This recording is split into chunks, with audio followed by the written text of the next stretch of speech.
Bienvenue sur le podcast de Philippe. On plonge aujourd'hui dans l'univers de l'intelligence artificielle, L'IA? mais avec un angle un peu particulier, Oui. son impact sur l'environnement. Vous savez peut-être déjà qu'il existe des outils pour comparer l'empreinte carbone de différentes IA. Oui. Eh bien, figurez-vous que le gouvernement français a lancé une initiative vraiment intéressante. Ah bon. Un site web comparateur qui permet de voir quelle IA consomme le plus d'énergie pour répondre à vos questions. C'est fascinant. On a décidé de le tester pour vous. On a comparé deux IA populaires en leur posant des questions similaires. D'accord. Et on a analysé les résultats. Vous allez voir, c'est assez surprenant. J'ai hâte d'entendre ça.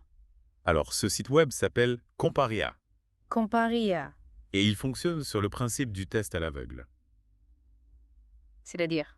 On soumet nos questions à deux IA sans savoir lesquelles. Ah, d'accord. On découvre leurs identités seulement après. Intéressant. Comme ça, on peut vraiment se concentrer sur l'impact environnemental sans être influencé par le nom ou la réplication de l'IA. Je comprends.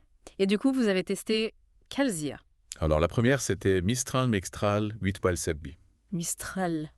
C'est un modèle open source assez impressionnant. Oui, je connais un peu. Il est entraîné sur un corpus multilingue et utilise 56 milliards de paramètres. Ah oui, quand même, 56 milliards de paramètres. Pour rappel, les paramètres, c'est un peu ce qui définit la complexité d'une IA. Oui, c'est ça. Plus il y en a plus, et l'IA est capable de nuances dans ses réponses. Exactement. Mais plus elle consomme d'énergie. C'est le revers de la médaille. La deuxième IA qu'on a testée, c'était OpenAI GPT Caro, Ah, le fameux GPT-4. le modèle qui alimente ChatGPT. Bien sûr. Alors, sa taille exacte n'est pas publique, mais on estime qu'il a aux alentours de 200 milliards de paramètres. Waouh, un vrai mastodonte. Donc, on avait vraiment un David et un Goliath en l'IA face à face. Et alors, qu'est-ce que Comparia nous a révélé?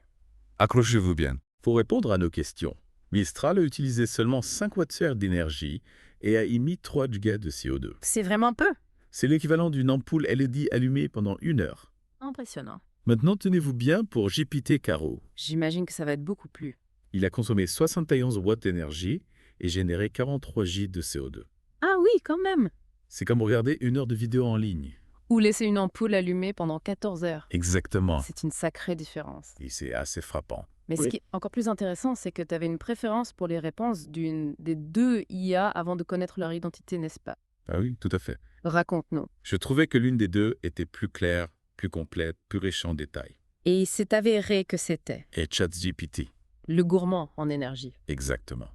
C'est fascinant. On voit bien qu'il y a un compromis à faire entre performance, complexité et impact environnemental. Tout à fait. Ce n'est pas parce qu'une IA est plus performante qu'elle est forcément la plus responsable. Absolument. Et c'est là que Comparia devient un outil précieux. Oui. Il nous permet de prendre conscience de ces différences et de faire des choix plus éclairés. Exactement. La prochaine fois qu'on utilise une IA, on peut se demander est-ce que la qualité de la réponse justifie vraiment l'impact environnemental? C'est une excellente question à se poser.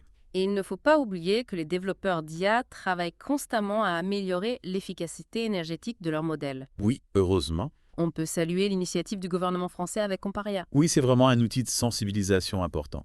J'espère que d'autres pays vont suivre le mouvement. En tout cas, cette plongée dans l'univers de l'IA verte nous a appris beaucoup de choses. C'est clair? On a découvert qu'il est possible d'avoir des IA performantes tout en étant respectueuses de l'environnement. Oui, chaque petit geste compte. Choisir une IA plus sobre, c'est déjà un pas vers un monde numérique plus durable. Merci de nous avoir suivis dans cette exploration. Merci à toi. N'oubliez pas de vous abonner à la chaîne YouTube du podcast de Philippe Et de liker cette vidéo. À bientôt pour de nouvelles plongées. Au revoir. Au revoir.